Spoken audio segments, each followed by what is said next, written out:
Okay, so welcome back, everyone.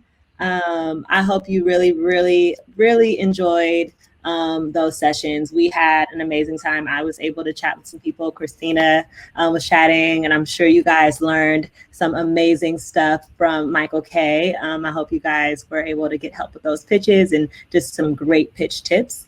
So next we'll be hearing from our very special guest at NYU.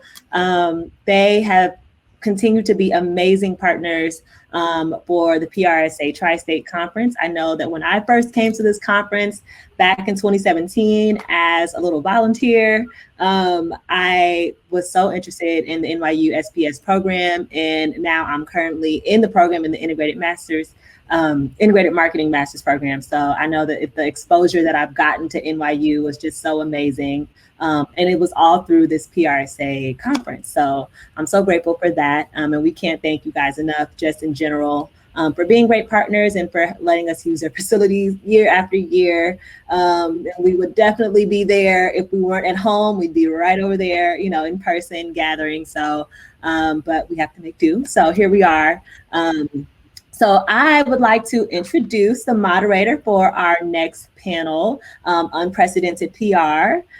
We have Jennifer Scott. So Jennifer Scott is a clinical assistant professor of public relations and corporate communications within the NYU School of Professional Studies, Division of Programs in Business. She earned her political and philosophy degree from New College, University of Oxford, and a bachelor in political science and psychology from the University of KwaZulu-Natal.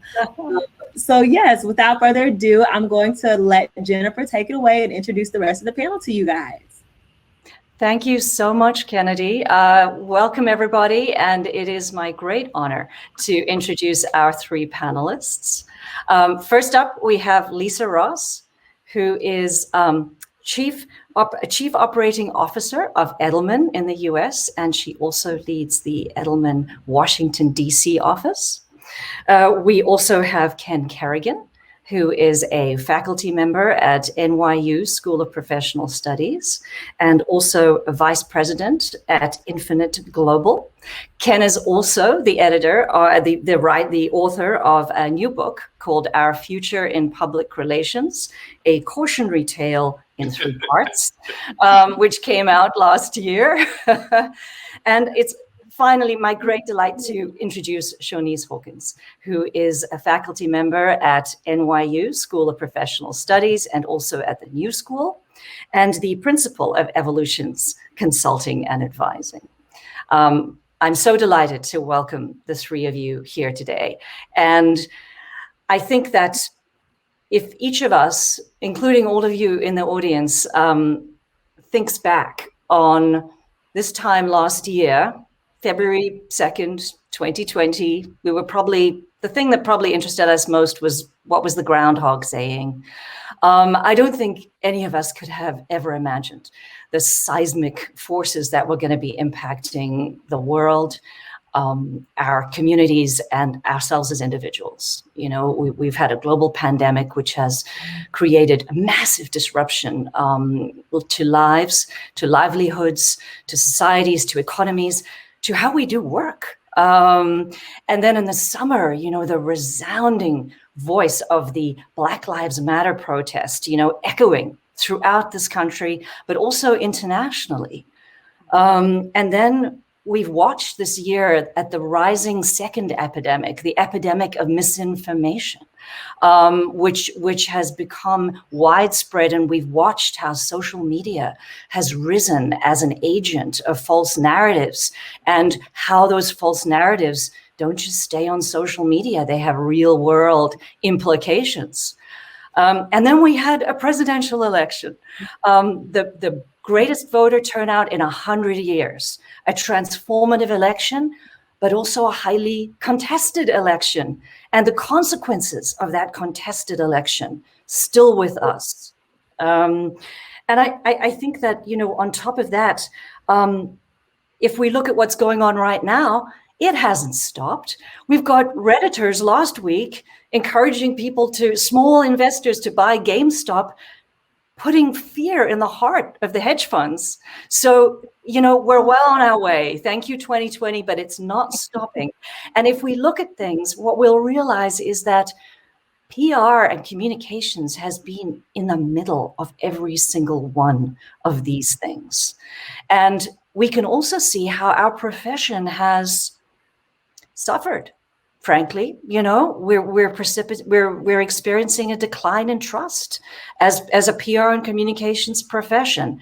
And so our panel today is about rising to the challenge, right? New commitments and responsibilities for ourselves and our profession in 2021. It's time, we think, to look at ourselves and say, who are we? What do we do? Why do we do it? And how are we doing it? And is it with authenticity? And is it with credibility? So that's the topic of our panel today. And I am delighted to invite each of our panelists to give their perspective on this question for us. And Shaunice, I would love to start with you, please. Thank you, Jennifer. And thank you for sharing such a great introduction and sort of groundwork for us to talk about unprecedented PR. And thanks to all of you for joining us today.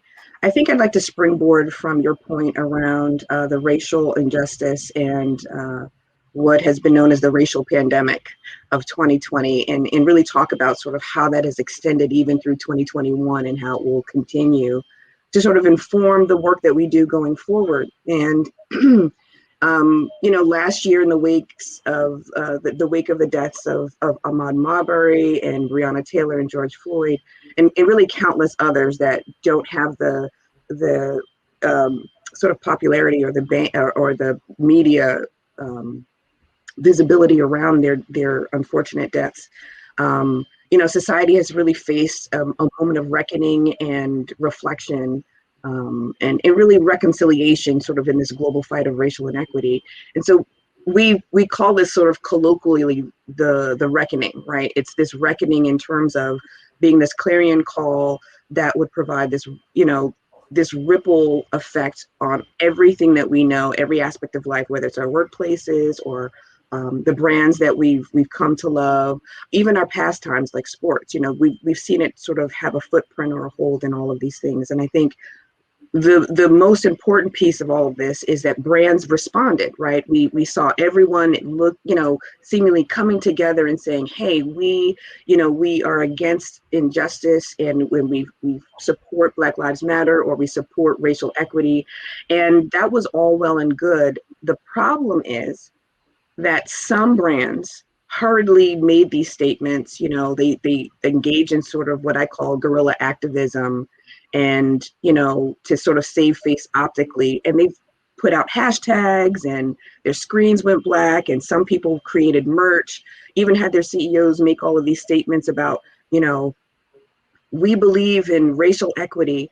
The problem, however, really stemmed from this, this thoughtless way in which we do this, in which sort of they're making their statements. They did this in a way that was really about avoiding being seen as silent or complicit, and really hedging their financial losses. And I think some of that really challenged those of us on the other side.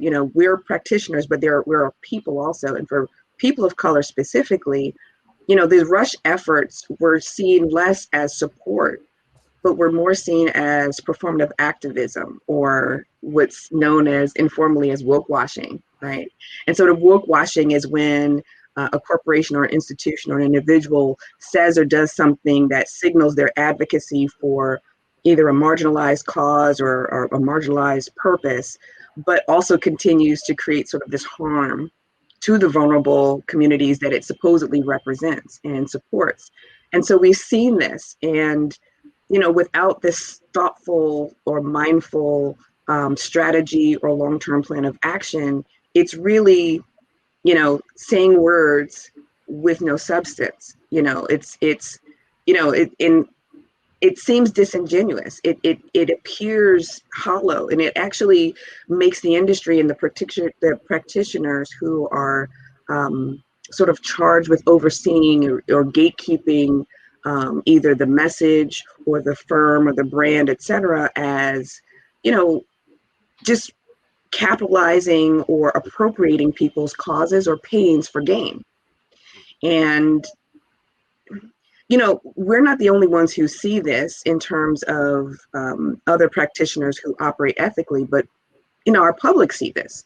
I believe it was the Harris poll that came up with a statistic that says 93%, just as an example, 93% of B2B companies actually embraced, verbally embraced sort of the social purpose, social good, social impact as part of their strategy, but only 24% actually had a real strategy behind it.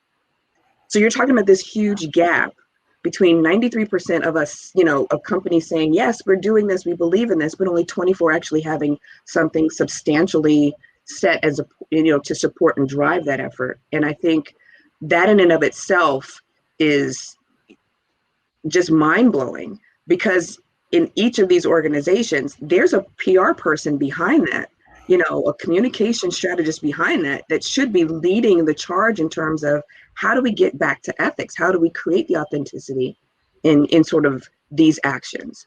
And I know we have representation from Edelman, and I can't wait to hear from Lisa, but even in Edelman's research, they did a special report on brands and social justice in America. And they even reported that 63% of the US general population believes that brands and companies, they'll issue a statement of support, but they don't have the strategies behind it. And they're seen as being exploitative and opportunists.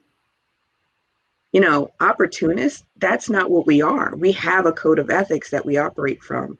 And, and it's something that I think from a tipping point, PR has to get to this return to ethics, right? We have to get back to, our currency, our credibility is in influence and trust. We help build reputations on those foundations. And I think by engaging in guerrilla activism, we're moving away from that, and we're creating this unethical environment that's supported by some of the unethical pieces that you've already talked about, Jennifer. And we're doing our own self a disservice. We're becoming less and less trustworthy, and trust is our currency. So that means we have less to operate with. We have less ways to influence people. We have less ways, I think and I know we'll talk about this a little bit later, but I think, the reconciliation for PR is, number one, going back to PRSA's core values. We have these industry core values that are entrenched in advocacy and honesty and expertise and independence, loyalty and fairness. But we don't operate in that regard if we're taking on this type of activism that's hollow. And I think what we need to do is get back to not only these ethics, but perhaps revisiting all of these core values and really adjusting them for today's time. Because it's not enough to be honest. It's not enough to be to be an advocate or an ally, because that's performative. What we need are people to go back to being human, understanding that people have, we need to be compassionate brokers of trust. We need to be compassionate and brokers of truth. We need to be independent in our ways of calling out our companies that we shepherd and we gatekeep, and saying, hey, this is not the way we should be doing this. And at the same time, being honest with our stakeholders and our publics and saying, hey, we understand your pain and we will not stand for someone capitalizing on that. So I have more to say, but I do definitely want to hear from our other partners on this panel. But that's my thing. That's the crow, that's the crow in my world at 2021. I really want us to get back to ethics. I miss that. So with that said, I'm going to turn it back over to you, Jennifer, and thank you very much for allowing me this space. Thank you so much, Shaunice, and we will absolutely be revisiting this in the course of this discussion, but you remind us all that there are statements and then there are actions. And our profession toggles between those two things in a way that we have to scrutinize more carefully. Statements without actions don't ever work, quite frankly. So, but actions are hard and actions take courage. And so, what you're saying to me is like a call to action, a call to be courageous in our profession, and not just allow the statement to be, check, we did it, because it's not enough. It never has been. Fantastic. Thank you. Absolutely. Thank you. Well, Ken, in your book, you quote Peter Drucker as saying that management is doing things right and leadership is doing the right thing. So I would, love to hear your perspective on how that plays out for us as professionals in 2021. Yeah, thank you, Jennifer, and thank you for obviously reading the book. Available on Amazon.com or wherever fine books are sold. So yeah, the Drucker comment I think is very telling, especially in an era where you have CEOs of the Fortune 500, signing on to things like the Business Roundtable letter, saying that the needs of all stakeholders now perhaps outweigh shareholder primacy, and the oohs and ahs that came in. And my friend Richard Edelman, out with the trust barometer, saying that business is among one of the most trusted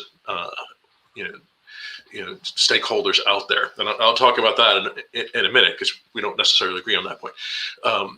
But the first thing I want to talk about is, one, it's Groundhog's Day.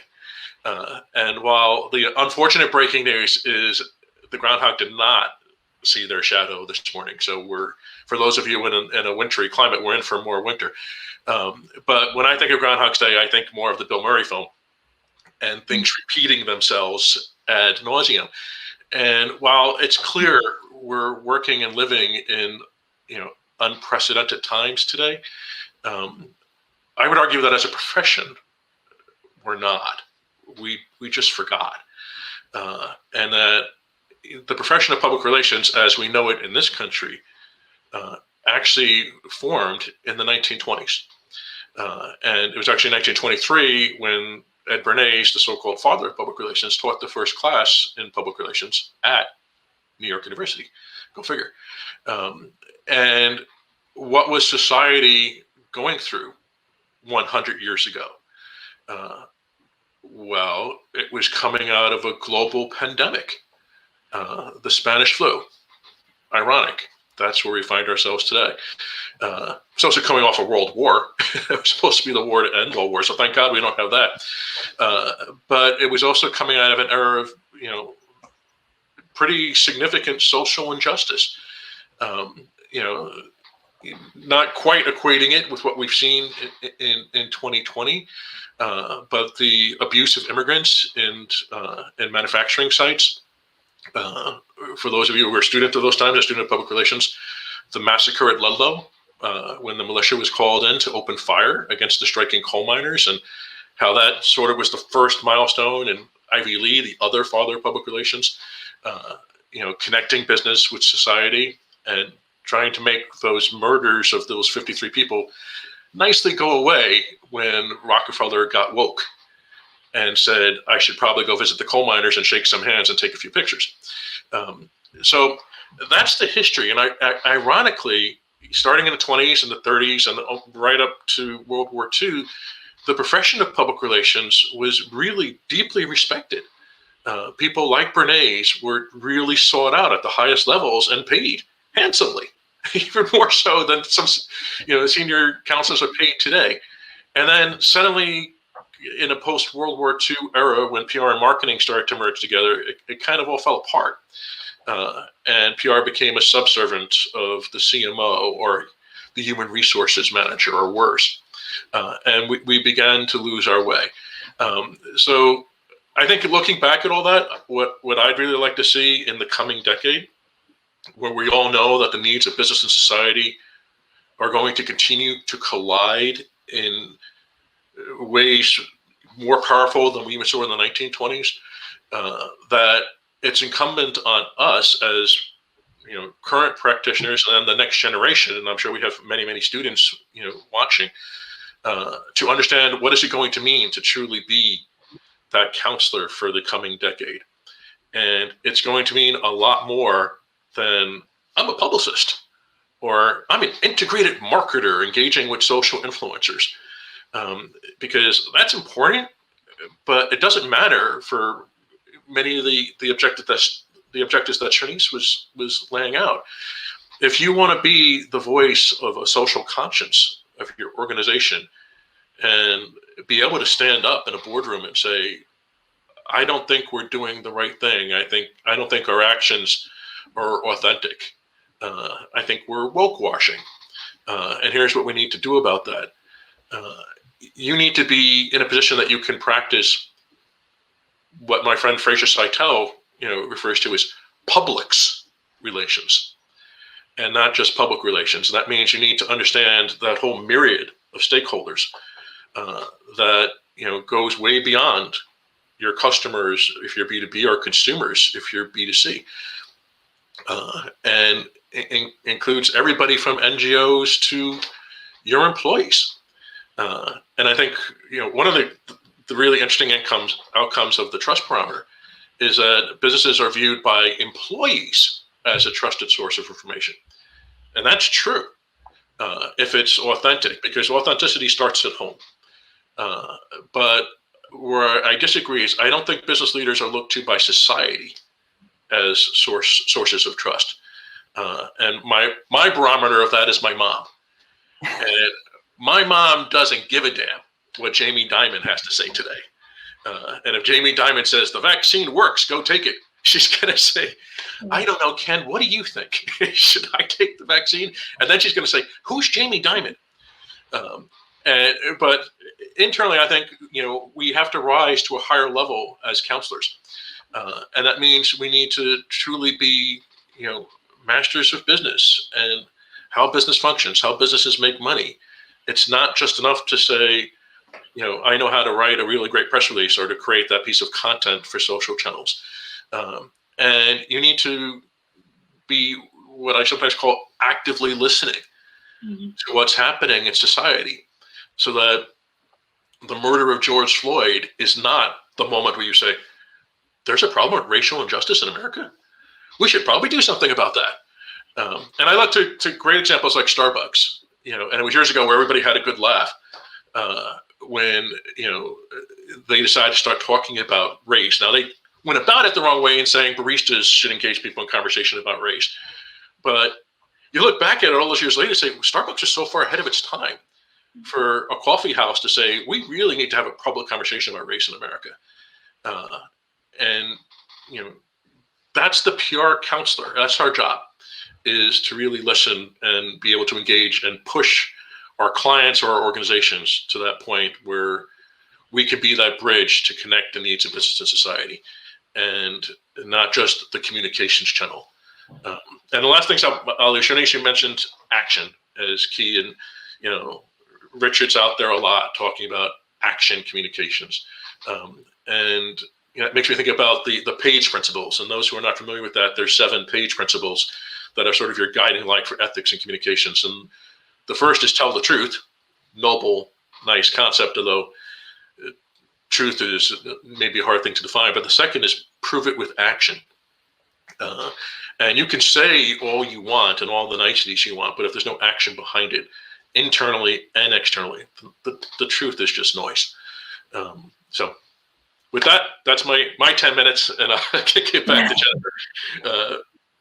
Thank you so much, Ken. And, one of the takeaways I have from what you said as a professional is be bold, because I think, it's tempting for people in our profession to think, well, we just do communications. No, we speak for the entire organization, and we speak for all their publics, and we have a burden of duty to the publics as well as to the organization. And we are in this pivotal point between those entities, and to recognize the responsibility and the power of that role as professionals, I think, is imperative in the coming year. Lisa, you have deep experience in public relations and especially in public affairs. So I lauded your perspective on responsibilities, commitments for our profession going into 2021 and beyond. I have one word, and it builds on what you just talked about, what Shaunice started with, and what Ken enhanced, and it's one word, it's lead.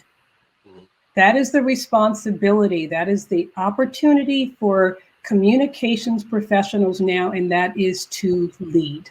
So you talked about this time last year.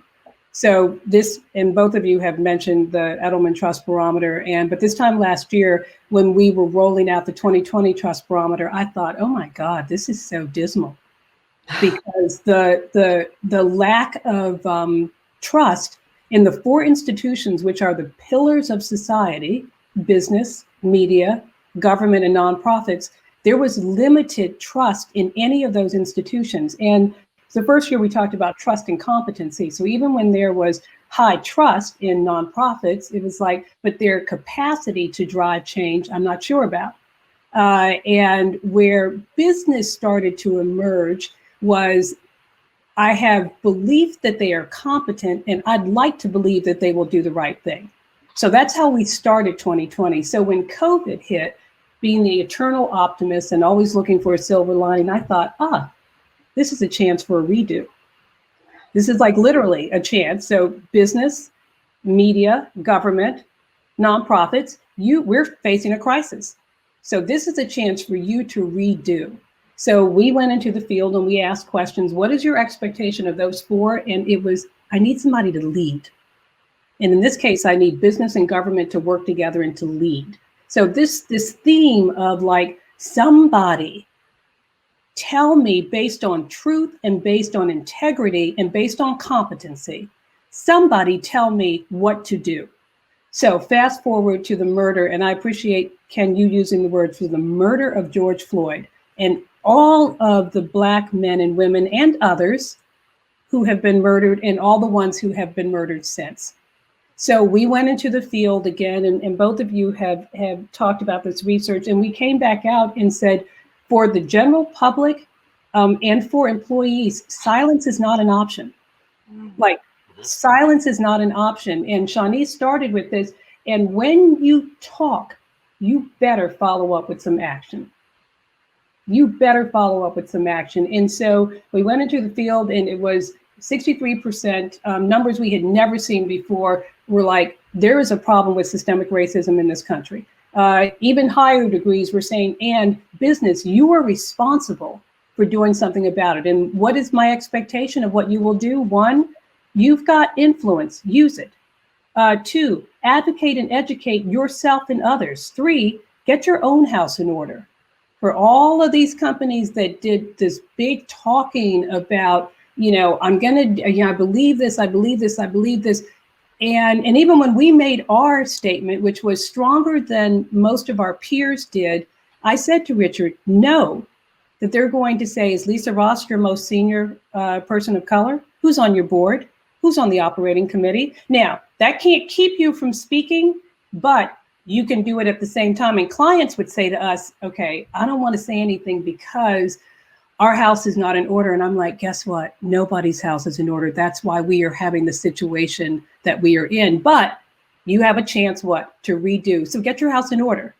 And the fourth thing we said to clients then, and if you don't, there will be repercussions. Because now 69% say that they will buy or boycott based on how they feel that you are addressing this issue. So this concept of action, action, action, action. So, but again, and then, we move into the election, this symphony of disinformation and lies on all sides. I'm careful not to say that the way Donald Trump said it, but we have to acknowledge that there is disinformation across the board. Some of our media cable organizations have made a financial decision on the left to do this, on the right to do this. It's a financial decision. For me, that's not journalism as a trained journalist. But those were decisions. And so there's misinformation on both sides. So then we release our data. And if you all allow me to just do the top lines on it, because it, again, the concept of it was declaring information bankruptcy. Bankruptcy is a huge word. Bankruptcy is powerful and very rarely positive, but that's what we're dealing with. So 8 primary trust insights for the US. 1, trust in traditional and social media at an all-time low. All-time low. 2, hyperpartisanship drives the trust chasm. If, we're looking at the same thing, but regardless of, but where we sit politically influences how we say whether something is blue or not. It's blue. Like, I don't care how many times. Ken's background is a beautiful blue. It might have a variation of blue, but it is not pink. And it's just simply not. But we're in a world now where, depending on where you sit politically, you might interpret that background as being different. 3, the American public feels extreme urgency on partisan divides. We don't like it. We don't like it. 4, the pandemic has accelerated social and economic issues. To me, as painful as it is, that is in part the silver lining, because this stuff has been here. It's been there, but the pandemic lifted that top up and was like, look, we got to deal with this mess. We have got to deal with these social and economic issues. And we may not have seen it if this pandemic hadn't happened. We all talk about, why was George Floyd different than all of the others? Because we were at home and we were watching it and we saw it over and over, and you couldn't look away. But that was as a result of the pandemic and so many of us working differently. 5, for the first time ever, US businesses are distrusted globally. Ouch. US businesses for the first time are distrusted globally. But in the US, business is now the most trusted institution and the only one viewed as competent. Now, Ken, I know you said you took exception to that. It was literally, when you look at these 4, that's the one that emerged. That's so, it's almost, I hate to say it, a little bit by default. And also, but business has the capacity to drive change. Business has the capacity to drive change. And I think that's why people believe, it's like, I need you to stand up and I need you to go do this thing. And so I think that's why business emerged in that way. CEOs are trusted by their employers across party lines. Like, circle that and put an asterisk about it. And so literally the role of the CEO, and Ken, you're right, in our other data there, and Shaunice, you talked about this, where we started with CEOs and then, like, what did you actually do? And we went back into the field and there was great disappointment in what CEOs had done. So in our research, the role of the trust level in CEOs at the very bottom. Coming up a little bit, trust level in my CEO was much higher. And then trust level in my employer, 71%. So writ large, your mom is right. I'm not going to talk about Jamie Dimon publicly, but your mother is right. She doesn't know, but I listen to Richard and I have trust in him, and I have trust in Edelman as my employer. And so the responsibility and the opportunity for business, and I'll talk about, because we are business. Too often we talk about comms people like we're the outside, or we're the make it pretty, or we are business. And so the counsel that I will give in terms of how do you lead is similar. And then 8th, in their role as employers, American CEOs have become our most trusted information source. So that's where we come in. Who tells the story for business? We do. And that's why we have an opportunity to lead. So what we've said to business in order to emerge from information bankruptcy is the same thing that I will say to us as communications professionals. 1, embrace the mandate. This is the most wonderful time to do what we do. It is the most wonderful time to do what we do. So embrace, put that crown on, like, walk with it, be proud of it, and take your job and take your seat at that table within all of these conversations. 2, lead with facts and act with empathy. Facts, facts, facts. But come on, let this live. Let this part. What did we say about CEOs during COVID? The chief empathy officer. So lead with facts, because that helps to dispel this misinformation. And then be true. We talked about before we got on the call, be human. Just be human. 3, provide trustworthy content. That's our job as communicators inside an organization. We're the ones who drive what information is put forward. And so if my employer and my CEO and the information that they put out is the most trusted, my God, like the best time in the world to do what we do. And lastly, don't go it alone. God knows we have learned possibly the hard way that we don't know everything. And so, you know what? I'm going to have to talk with my NGO partner. I'm going to have to talk with media. I'm going to have to talk with government. I'm going to have to talk with advocates. But we are all in this together. And so therefore, we cannot do what I started with, lead, unless we have others walking behind us, beside us, and in front of us. So one word, go do it, lead. Lisa, thank you. This, how fabulous to have this rich resource of data, firstly, to start off with, and then to be able to transform it as you have into a powerful call to action.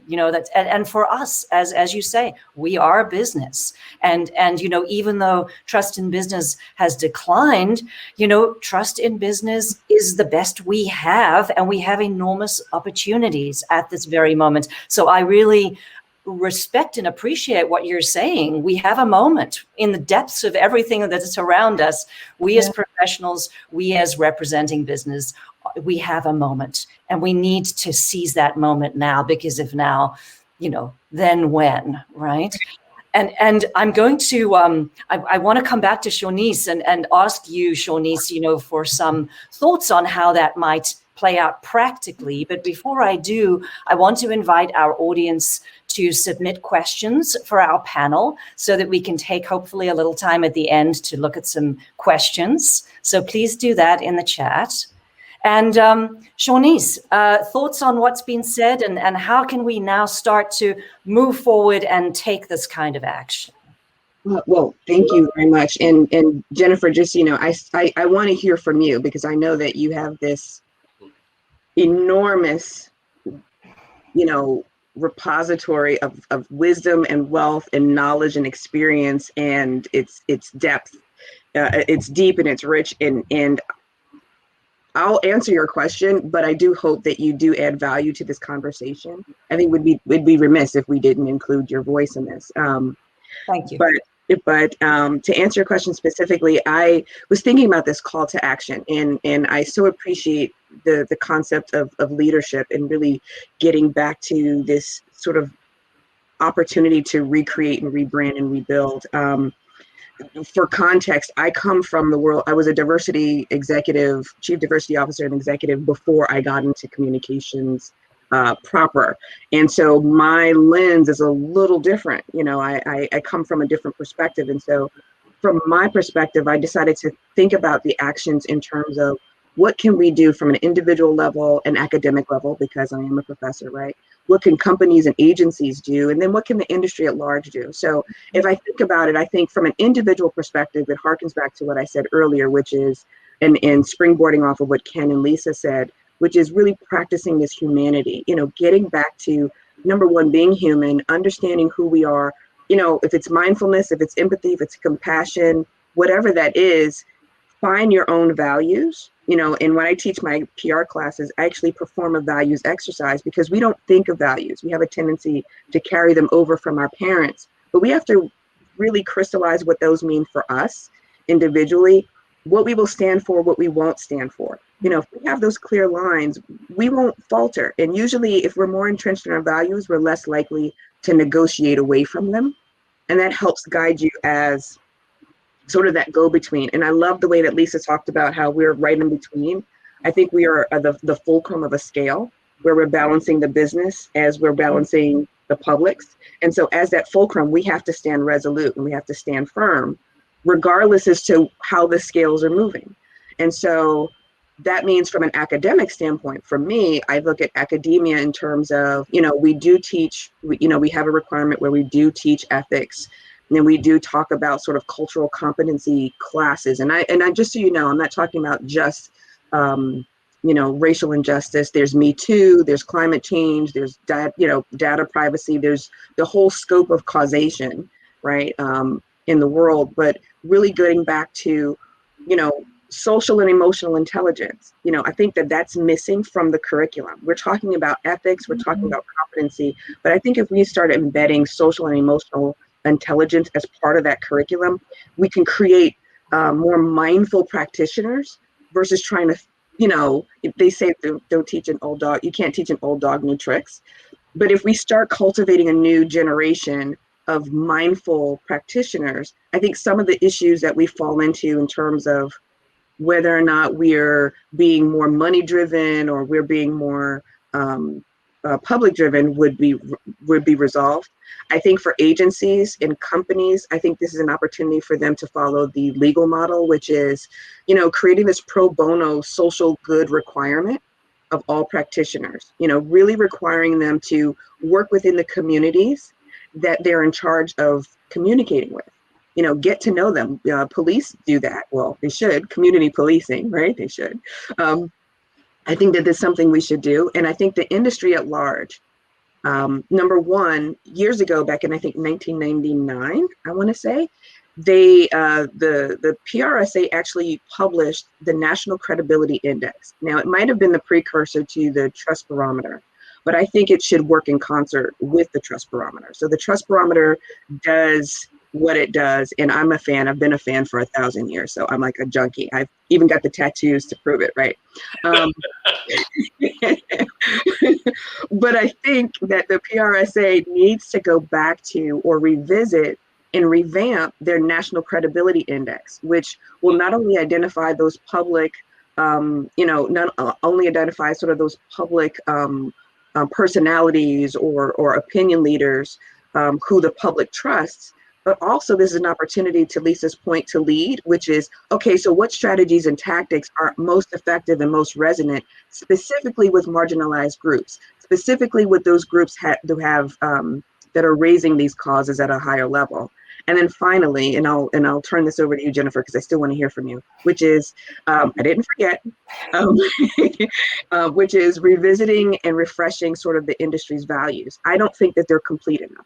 And I don't think that they reflect the inclusivity that needs to happen now or reflect the needs of the population. The population is diversifying. By 2040, the population will be half and half, meaning very diverse in terms of representation, of all types of representation, not just cultural. And I think that our values need to be revisited to reflect those changes. I think we've been too entrenched in what we've done in the past, that we aren't doing what Lisa said, which is earlier, revamping ourselves to lead in the coming years. Okay, so Jennifer, please. Thank you, Shaunice. And I think you're right. These are dramatically new times for us, and we can't rest on the ethics and values of the past. We have to face into what's being asked of us. And thank you for asking my thoughts. I want to actually look at a topic which both Lisa and Ken, and I think you, Shaunice, too, have alluded to, which is what some have called the monetization of misinformation. Right. So misinformation is not just an epidemic. If we look underneath, we see that a lot of entities are making a lot of money through misinformation. And from my perspective, if we look at why, what we see is happening, and we know this intuitively as public relations professionals, we know it, is that people like to have their ideas reinforced, right? And we have social media platforms that thrive on engagement. And so they make a lot of money by keeping you and I engaged in content that feeds what we're interested in, and they know everything about us, right? And so they keep us engaged by telling us things they think we might like to know about, what we might want to buy, what we might want to look at, which on the one level is fine. On another level, it doesn't stop at products or information. It just keeps going into disinformation, into ideology. And so there's an emerged problem here, as far as I'm concerned, with the tools of our profession, media and social media, that we as PR professionals have to look at with very sharp eyes. And the other dimension to this that I want to mention is that MIT did a study of Twitter in 2018. Maybe you're familiar with this. And they had a look at what moves fastest, most virally across Twitter, right? And they took out the bots. So it's just the human beings. They found that fake news, misinformation, moved 8 times faster through Twitter than truth. They also found that it takes truth 6 times longer to reach the same amount of people, so much slower. Finally, they found political misinformation is the fastest of all, right? And that fact in and of itself is sobering. But what's even more sobering is that they said, well, why? Why? And they speculate that it's because we as human beings have a much more emotional response to fake news, to misinformation, because it evokes shock, passion. They're much more dramatic stories, right? Whereas regular news is kind of, maybe we feel a bit sad or contemplative. It's not as much fun to share. So we ourselves are participating in this sort of nexus of misinformation. And I think if you add these things together, we as a profession, we have a duty to the people who we communicate to. We have a duty to look at where monetization is happening in this realm. And we have a duty to stand up and have our voices heard. Because if we don't, we're part of the problem. We have to be part of the solution. So, I'd love to hear, from you, all of you, your perspectives on this. I'll just share really quickly. 59 of that data that I shared, 59% of those polled believe that journalists purposely mislead. I mean, that's terrifying, purposely mislead. 1, 2, we have a responsibility to, Richard has this thing he's been calling like being hygienic with our news.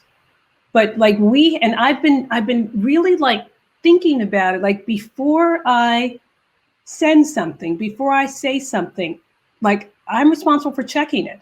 I need to verify it. I need to be clear. Case in point, on the 6th, someone sent me something from the Capitol that looked like an insurrection. I sent it to Richard and Matt Harrington and Russell Dubner and said, I'm being really careful, but somebody sent this to me. I don't know if it's true or not. And then by the time I could turn the news on, it was true. And so, but it made me pause, because I was like, I've got to this is significant.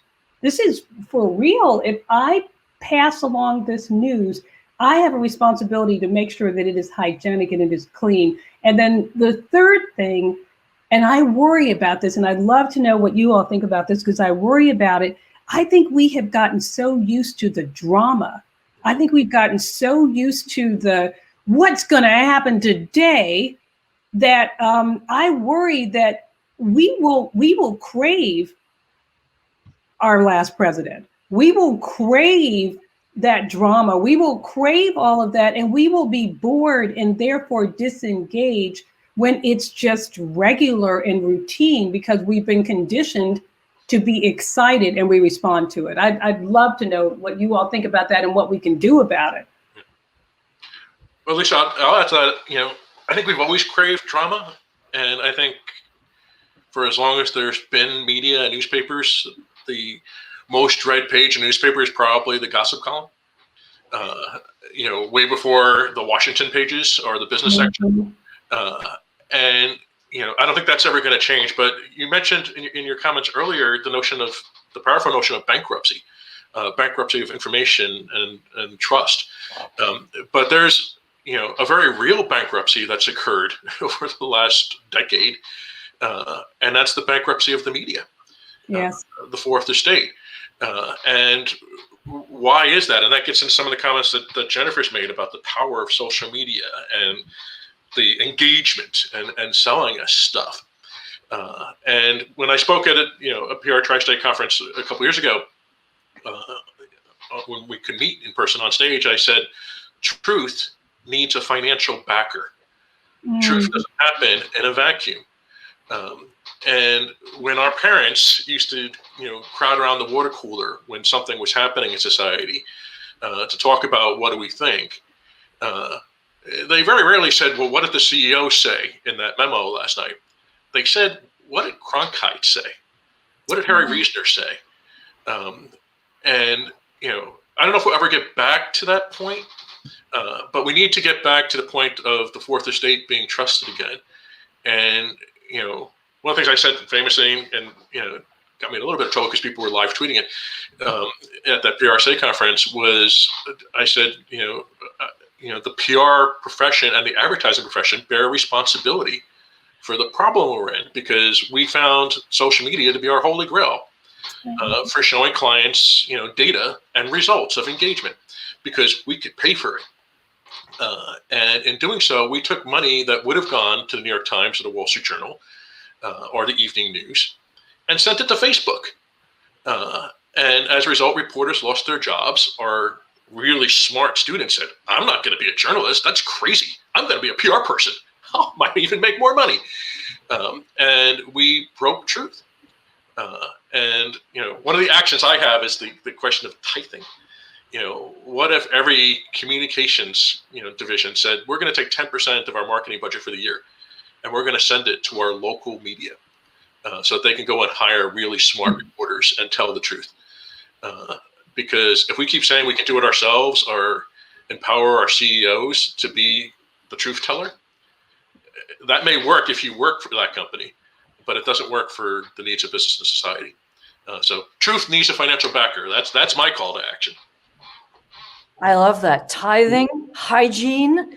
Shaunice, any one word calls to action from you, or more than one word in the light of this? I think I've given a laundry list of actions, but I do think resolution. I mean, in resolution in terms of maybe resolve. I think resolve is better, which is finding your resolve, so that some of these issues can be resolved. It's really, having worked in diversity, I've had the same conversations in 2020 that I had in 1990 and in 1980. And then, and going back before, these aren't new conversations. The issues and the things that we're dealing with now are not new. We're talking about it today, but we shouldn't be talking about this today. We should be actually talking about something else today. We should be talking about the next whatever that is today. But we're, I teach also analytics, workforce analytics. And one of the things that I tell my students in organizational behavior, and one of the things that I say to my students is, we're dealing with wicked problems in a VUCA world, meaning we're dealing with those problems that are obstinate and that will not, that cannot be resolved by doing the same things the same way we used to do it. And we live in a volatile, sort of misunderstood world that is chaotic and doesn't, need one approach. We have to come at this thing several different ways. But in order to do all of that, I think we have to have a resolve. And I think as long as we're just, on the river of Twitter and Facebook and, holding on to the one log that we are, we're fastly coming to the fall, and we're going to fall off, and God only knows what our society will be.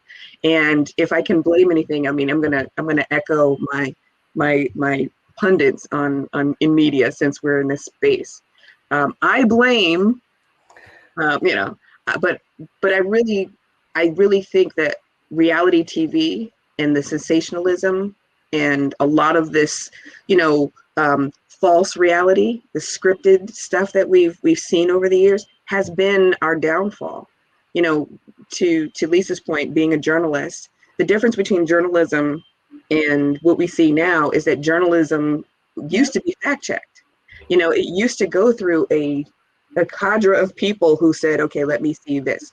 There used to be a pause and a hesitation before publishing. I don't know what's happening now. What's happening now is you tweet, you retweet, you post, and and some of these things, if you notice, have no edit buttons. So Right. the retraction, even if you do retract, no one ever sees that. Exactly. It's like going to a shopping mall with no clock. Yes. You Exactly. get lost. Yes. Exactly. And, you know, I think this, the blurring of the lines between hard news, opinion, and the business of news, bad news. So we have a great question that I want to share with you, and it will be a lovely question, I think, to conclude with today.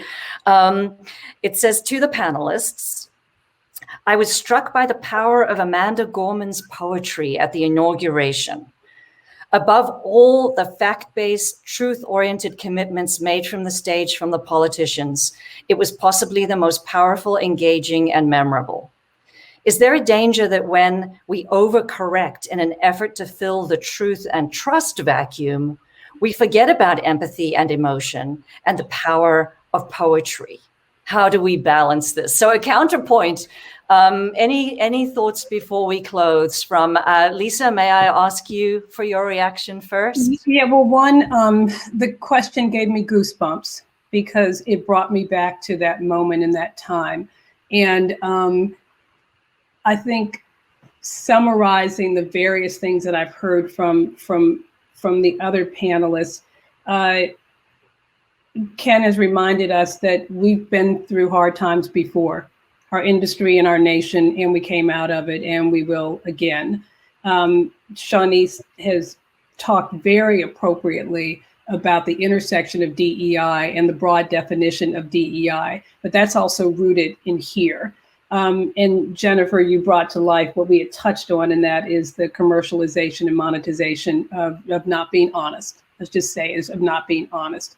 So what Amanda did and what the question does is, I think it just reminds me to reiterate my second point: lead with facts, because it's critical, but act with empathy.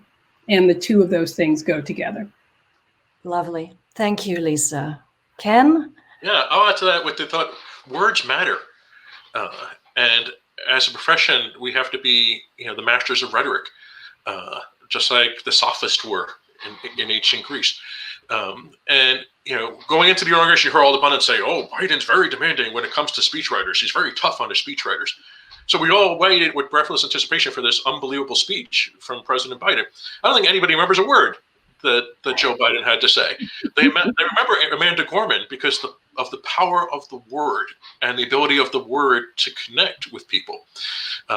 And to me, that's the takeaway, and that we need to get away from a Twitter world and start thinking about the words that matter, that can shape dialogue with authenticity and empathy, that truly engage all stakeholders. And if we can put those words in the mouths of our CEOs, maybe it'll trickle down to our political leaders too.